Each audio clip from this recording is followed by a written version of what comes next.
very upset, as we know. And eventually, they dig out the prophecy that he's born in Bethlehem, and they go to Bethlehem and they present Jesus with 3 gifts: gold, frankincense, and myrrh. And these 3 gifts say a lot about Jesus, and they're quite prophetic. And gold speaks of heaven and of royalty and of purity and of eternity. I don't know what you guys would think, but when you go to heaven, when the New Jerusalem comes, did you know that the streets are going to be paved with gold? Did you know that? So when you walk down the street, you're not going to be walking on concrete or asphalt. You're going to be walking on gold. Who'd like to do that? Who'd like to be walking around on gold? We're going to be walking around on gold. It says in Revelation 21:21. It's easy to remember, 21:21. The street of the city was pure gold like transparent glass. Wow. But gold was used in the tabernacle and the temple in the Old Testament. And I found out that someone worked out in 2015, 3 or 4 years ago, whatever gold prices were then, I don't know if they're the same, but the gold in the tabernacle, you know, the tent that they carried through the wilderness and kept setting up and packing up and setting up and packing up, the gold on today's value in that tabernacle was $10 million. But in Solomon's temple, which they built eventually in Jerusalem, the gold was worth $200 million in today's values. There's a lot of gold, isn't it? Who'd like to have $200 million worth of gold? Yeah, okay. So that was what they had. That was what they built the tabernacle and the temple out of. But the amazing thing is that all the gold was on the inside where you couldn't see it. The outside of the tabernacle had $10 million of gold on the inside with all the special utensils and, you know, the gold leaf over all the furniture and woven into all the tapestry on the inside where nobody could see it, where it was pitch dark. And on the outside, it's covered in badger skins. Very ordinary looking on the outside. But on the inside, that was the place where God said, I'll meet with you and I'll speak with you. And it's completely covered in gold that no one can see. But it speaks of this connection between heaven and earth, where God's glory would appear from time to time, where God would speak from above the mercy seat. And you know, Jesus, in John chapter 1, he described his own body as a temple. Remember he said, if you tear down this temple, I'll rebuild it in 3 days. And everyone's going, you can't rebuild the temple in 3 days. It took decades to build. And John says, no, he was talking about his body, which was a temple of the Holy Spirit. See, on the outside, Jesus was a baby born in a manger. And he looked like all the other babies. In fact, Herod had every baby under the age of 2 he had killed to make sure he had Jesus covered. To make sure this king who was born king of the Jews would be killed, he said, kill every baby. They couldn't identify Jesus physically. He didn't know what he would look like. Isaiah said he has no form or beauty. When we see him, there's no beauty that we would desire him. He wasn't like a standout person in that sense. At times, Jesus could even disappear into the crowd. He did, didn't he, at times? He went up secretly to the Passover. When he came to his own country,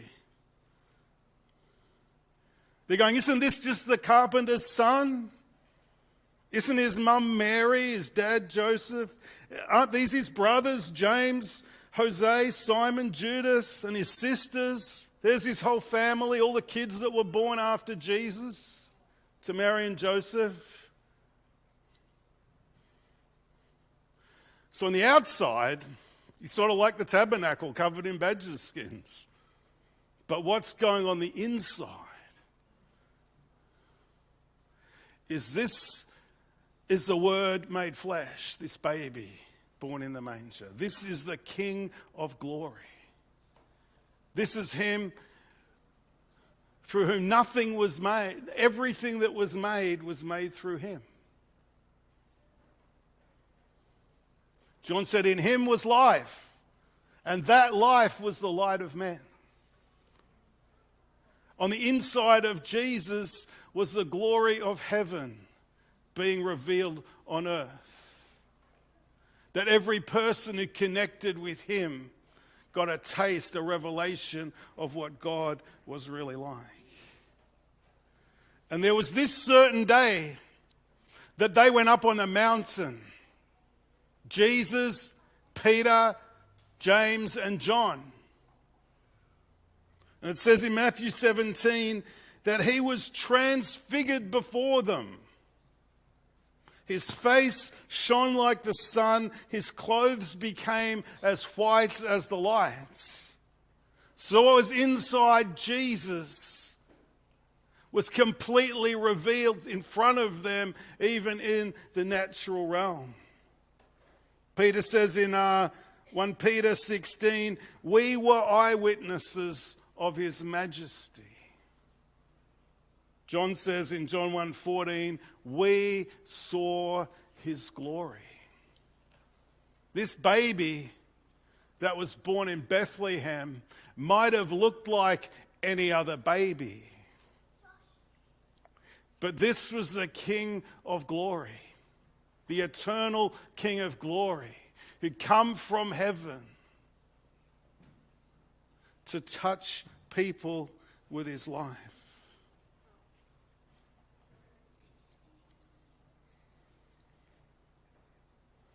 The Magi also brought frankincense, incense.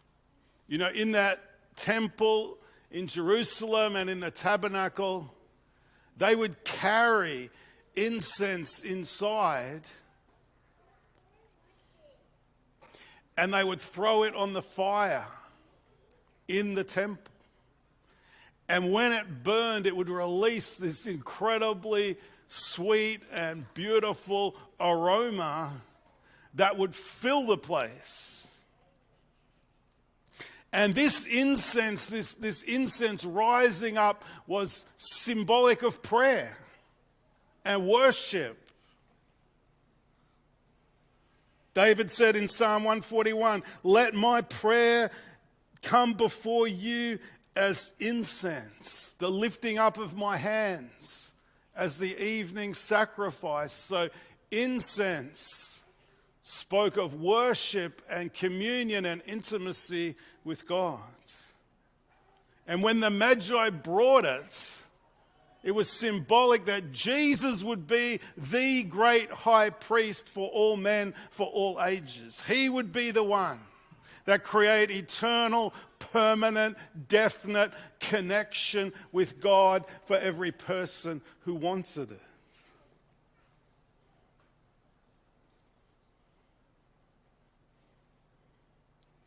Hebrews 2:14 says, since the children have flesh and blood, he too, Jesus, shared their humanity.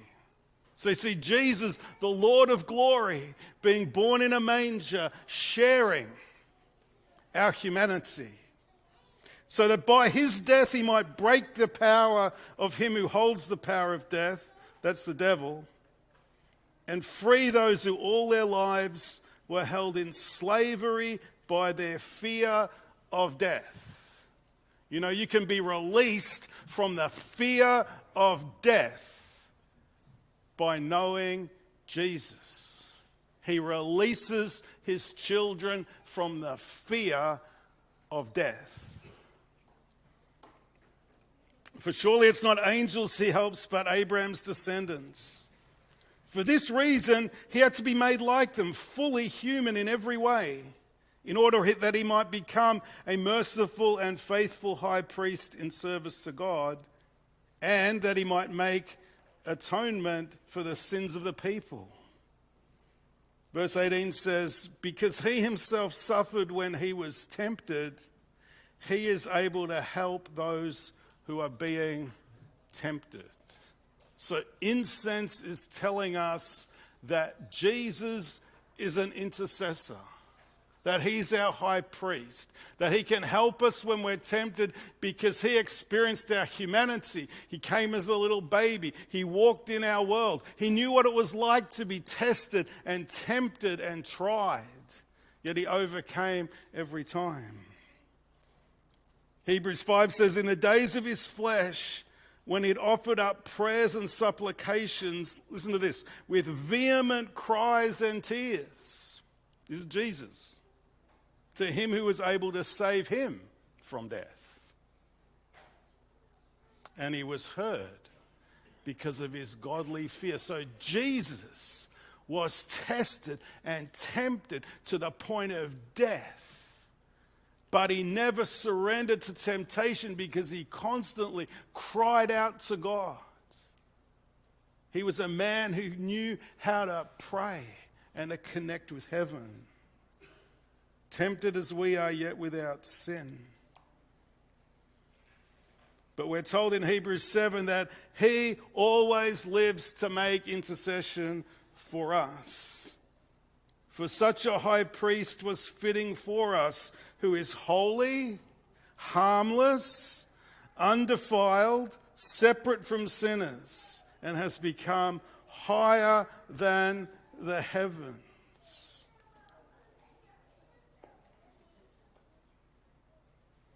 In Romans 8:34, Paul tells us that he lives forever to make intercession for us. And John says in 1 John chapter 2, if anyone sins, we have an advocate with the Father, Jesus the righteous.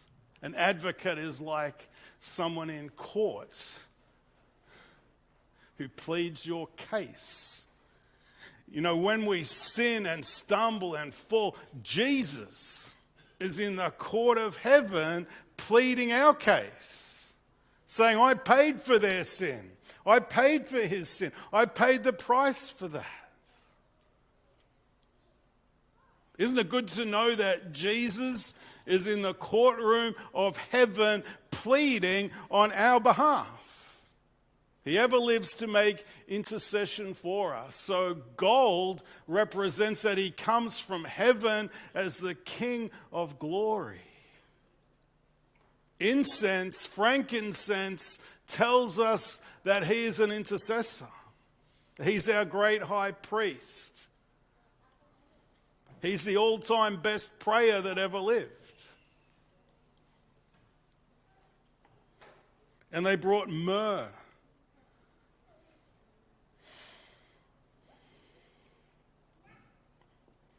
Which is prophetic of his death.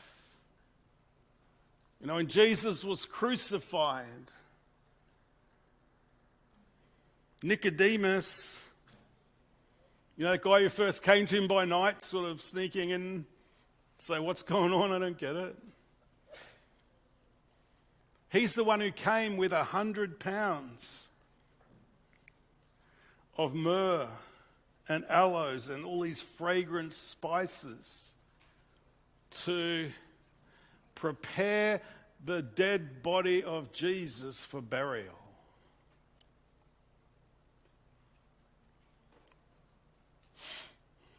He wasn't only the King of glory, not only the great intercessor, but he was the great sacrifice. He was the one who gave his own blood that you and I could live.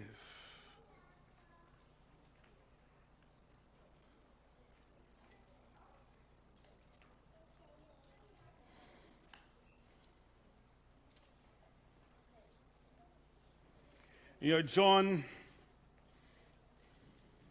Jesus' best friend on earth,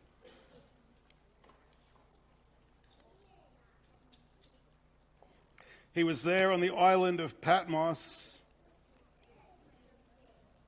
imprisoned because he was preaching and telling people the good news about Jesus. And you know, Jesus appeared to him somewhere like 40, 50, 60 years after his ascension into heaven, and suddenly Jesus is standing there on the island of Patmos off the coast of Turkey in the Aegean Sea.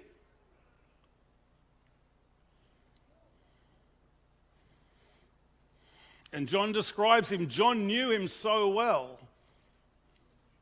in his earthly life when he sort of could be mistaken for anyone, even though he was the King of Glory. But now he sees him in his resurrected life. And it says he saw him one like the Son of Man, clothed with a garment down to the feet and girded about the chest with a golden band. His head and hair were white like wool, as white as snow, and his eyes like a flame of fire. His feet were like fine brass, as if refined in a furnace, and his voice as the sound of many waters.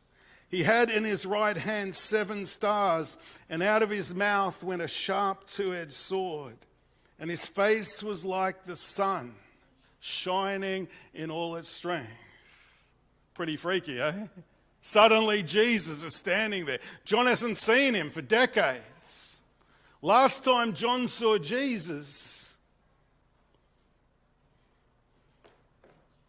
was just before his ascension into heaven, when he looked like one of us on the outside.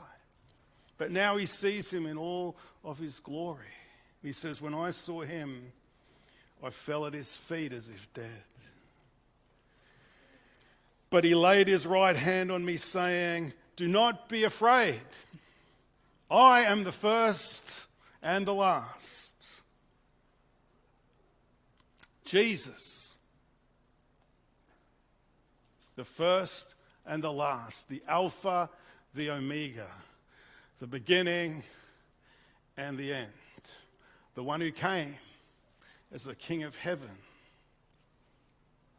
to bring a revelation of God into our world, to intercede for us for all time, and to pay the price for our sin. A little bit later, after John saw Jesus, he was taken into the courtrooms of heaven, the throne room of heaven. And he was there before God's throne. And he said,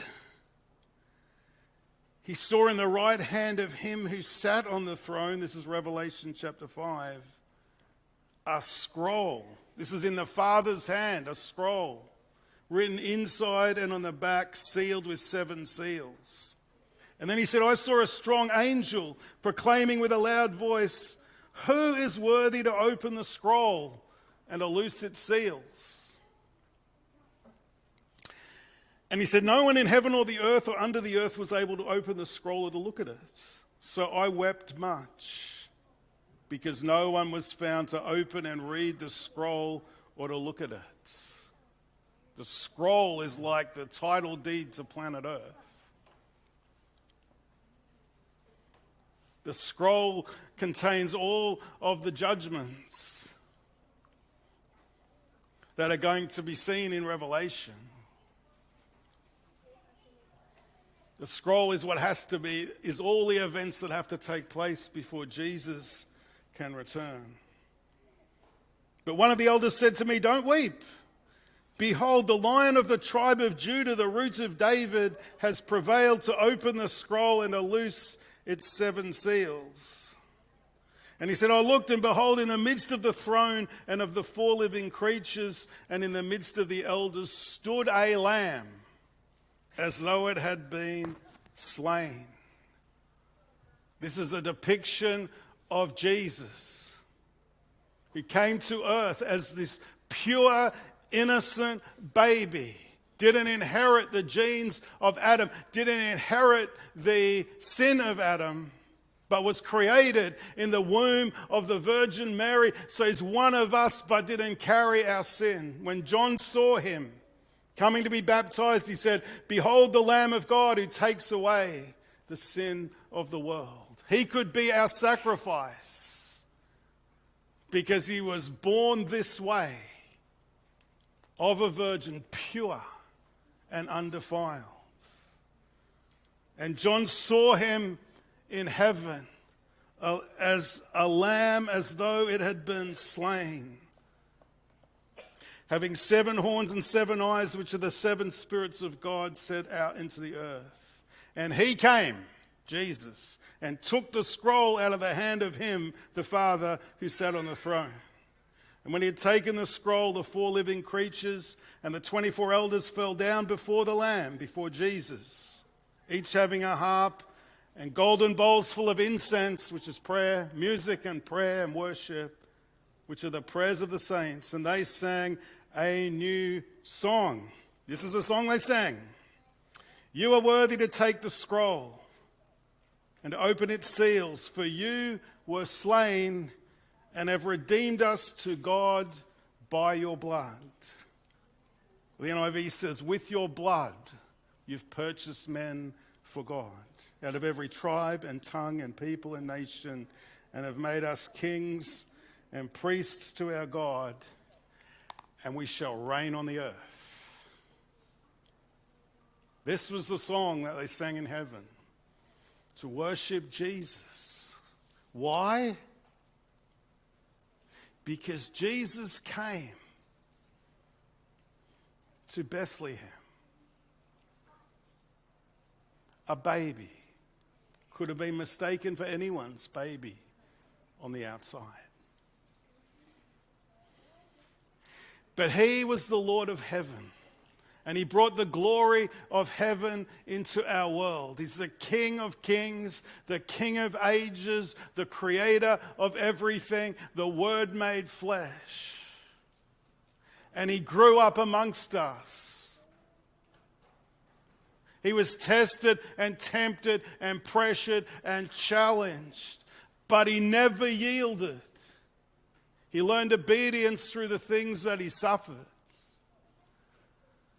And he was crucified, and that pure, innocent, sinless blood became the currency with which he purchased men for God, with which he redeemed people from every tribe and tongue and nation, and has made us kings and priests to serve our God, and we shall reign on the earth. Jesus' birth is really important. Without Jesus coming at Bethlehem, born of a virgin, there would be no redemption. There would be no hope. There would be no escape from sin for any person on this planet.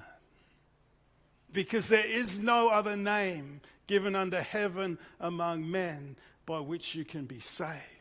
It's only through Jesus. It's only through him. Because he's the King of glory, he's the great high priest, and his life became the atonement for our sin.